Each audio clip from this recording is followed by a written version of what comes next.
Ambassador Akbar Ahmed is my guest today. He's the chair of Islamic Studies at American University here in Washington. He was Pakistan's ambassador to the UK at one time. Dr. Ahmed advised U.S. military leaders and diplomats. He wrote a great number of books on Islam and America's relations with the Muslim world. His latest book is called The Thistle and the Drone: How America's War on Terror Became a Global War on Tribal Islam. Dr. Ahmed, before we talk about the remote lands where the drones strike and kill, I want to talk about homegrown terror. Post 9/11, the U.S. has been all over the map chasing terrorists. But then you see terror growing right here in the U.S., in a well-educated area like Cambridge, Massachusetts. I'm referring to the Boston bombers, of course. What slipped through the cracks in America's understanding of terror? This is a new phenomena, a new social phenomena, and a challenge. When people say homegrown terrorists, they really mean Muslims, Muslim youth, boys or young people who were born here or grew up here in the United States and have turned against the United States. I believe that several causes are to be identified. You have the problem of youth growing up in a culture not their own, which means many of these boys are from the Middle East or South Asia, or in the case of the Boston bombers, from the Caucasus, from Dagestan, Chechnya. They're growing in a culture which sort of accepts them and sort of doesn't. So there's some resistance, even in local culture. But by so many accounts, they did fit in. No, they fit, as I said, they fit in on one level. On another level, they don't. Just take the example of the two Boston bombers or of the other previous homegrown terrorists.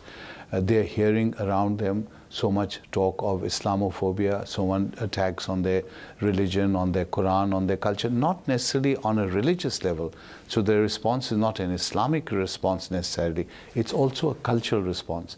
And the same phenomena can be seen in the UK, where you have many of these young British-born Muslims growing up in the UK, being accepted, playing cricket, going to the pub and so on, and yet being involved in terrorism.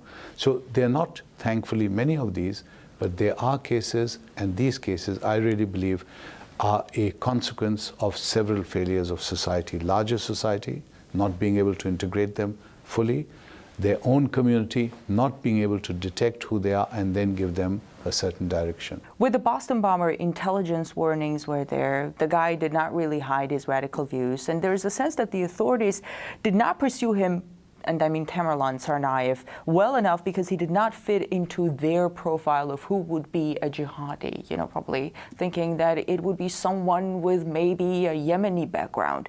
Can you talk about the danger of profiling in law enforcement? Well, I've been in charge of law and order myself in the tribal areas of Pakistan, in Balochistan, and those are the most difficult areas to administer. We were taught that you need to learn when the cat is about to jump and where it will jump. So when you profile in this broad way that you mentioned, that maybe all Middle East looking people and we only look at them, then our mentality is that, well, all right, if someone is blue-eyed or blonde hair, he could not be a terrorist. And as we know, terrorism comes in every form, every shape. We've had many terrorist strikes in the United States of people who were not Muslim. Timothy McVeigh is just one famous example, but many of these were local people who were not Muslim. So the aim should be to prevent violence, whoever is committing it. There is a perception that terror grows where there is a lack of education. True, to a certain extent. But there's something that a lot of people don't understand. Like people like Anwar al-Awlaki, right? An American citizen. He was killed in a drone strike in Yemen, graduated from George Washington University, presumably well-read. So it's not like he hasn't read into what Islam is about. And then this Tamerlan Tsarnaev, he majored in philosophy, so he probably too did some reading. But why do they find what they find in Islam? Well, let me respond to that. It's a very good question. First, the assumption that education means a person is compassionate or sensible or pluralist or inclusive is not really correct. Secondly, that is coming from Islam is equally not correct. Perhaps the most terrible example in recent history is what the Germans did to the Jewish community in Germany in the 1930s and 40s. Do you know that something like 25 to 30% of the SS, which was the most vicious of the German Nazi party, they were actually PhDs or they had MAs, or higher education degrees. Where did that leave their humanity? They were completely unsympathetic to the Jewish community. So again, they thought they were representing a higher civilization. So we have to be very careful about making these generalizations. Very often, these people acting as they do, which is completely unacceptable and to be condemned, these acts of violence, they're coming out of their own broken societies, the lack of guidance they're getting, and their distorted, mutated understanding of Islam. Drones, America's new tool in the war on terror. Some argue if there were no drones, they would still go after the suspected terrorists using other vehicles, other jets. There would still be missiles and hits.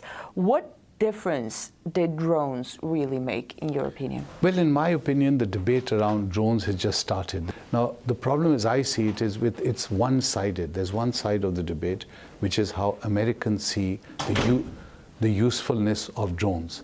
What they're not seeing is the impact the drones are having across the world on local tribes, local communities, where entire communities are being shattered. So you may have 1 or 2 or 3 intended targets being killed, the bad guys, but then you have 100, 200, 300 completely innocent people being killed, women, children, and these are recorded. You can look up the Stanford University report, New York University, United Nations. There are many, many reports on this confirming this. I have interviewed people in Waziristan, so I have that information in the book. Now, what that is doing is that creates hundreds of more enemies. So you take out one enemy and you end up by creating 100 more enemies. Speaking of the debate, as drones moved into the mainstream and they received quite a bit of attention in the US media lately, I felt like the main point of these discussions was still whether or not the drones should kill American citizens, whether or not they should kill at all without due process in absolute secrecy. That seemed to be, it remained on the sidelines of the discussion, seemed to be beside the point. What was your sense? My sense was, you're absolutely right, my sense was that Americans tend to be very ethnocentric when dealing with this issue. So it's all about Americans, we are keeping Americans safe. They're not really connecting this with the people across the world who are being killed as a result of the drone strikes.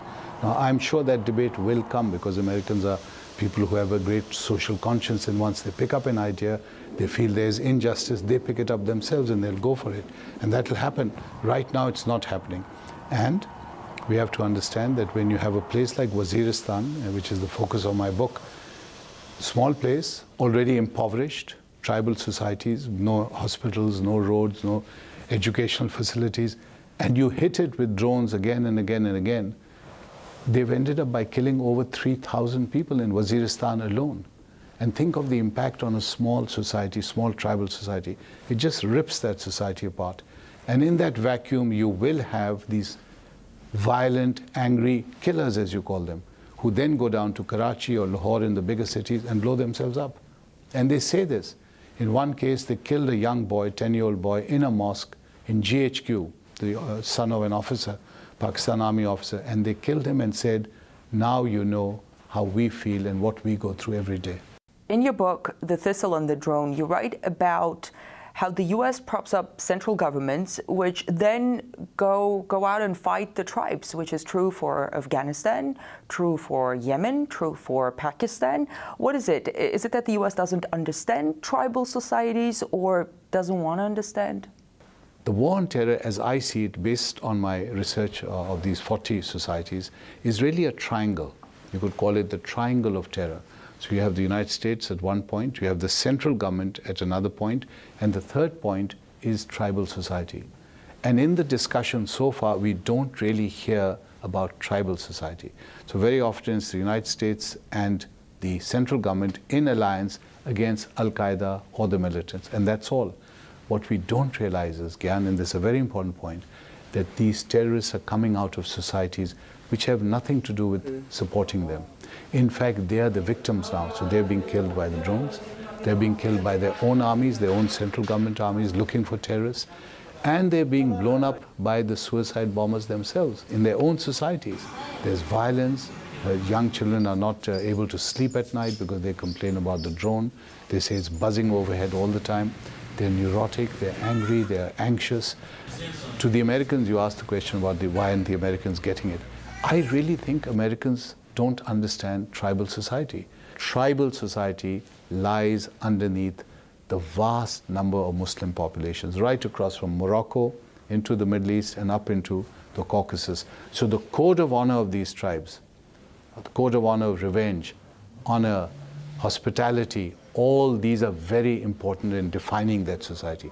Not so much Islam, more the tribal code. And there you have a very interesting dynamic, a kind of internal tension which hasn't been resolved after centuries. Also about Pakistan. The government there condemns U.S. strikes in very strong terms, but at the same time allows them. That kind of a two-faced policy, is it sustainable? It is not. And I've mentioned this in the book. I've called it duplicitous. And it is duplicitous because on the one hand, they're telling the Pakistani public, we have nothing to do with this and we don't even know about it. On the other hand, they're allowing the Americans to go ahead with the drone strikes. The Prime Minister of Pakistan, I've quoted him in the book, told the American diplomats that I will object, I'll go to Parliament and I'll object and I'll say this is a terrible thing. An American shouldn't be doing this. We condemn it for national honor and so on, but go ahead with it. Now, the people of Pakistan are not dumb or not stupid, so they understand the game. But ultimately, again, you have to ask yourself, does it help law and order? Does it help stability and peace in that area? And does it help check the men of violence?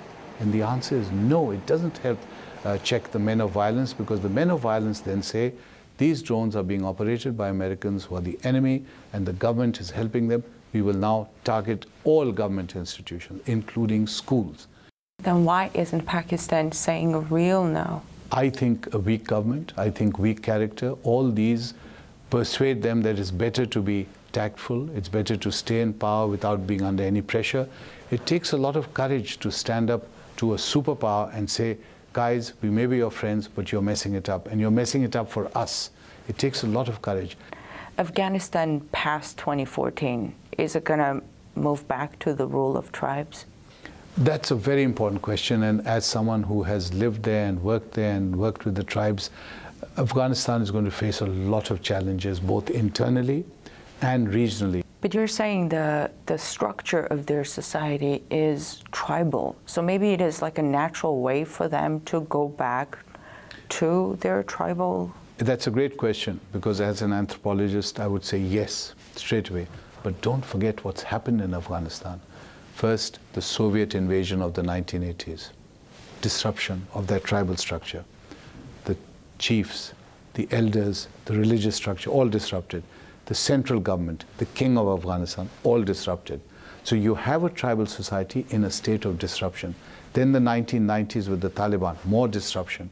Then you have 9/11 and the American invasion, more disruption. So 3 decades later, that tribal society which you're talking about really is very, very different. And you have mutations of the tribal code, mutations of Islam. And from those mutations, you see violence, violence, violence. Thank you. Thank you again.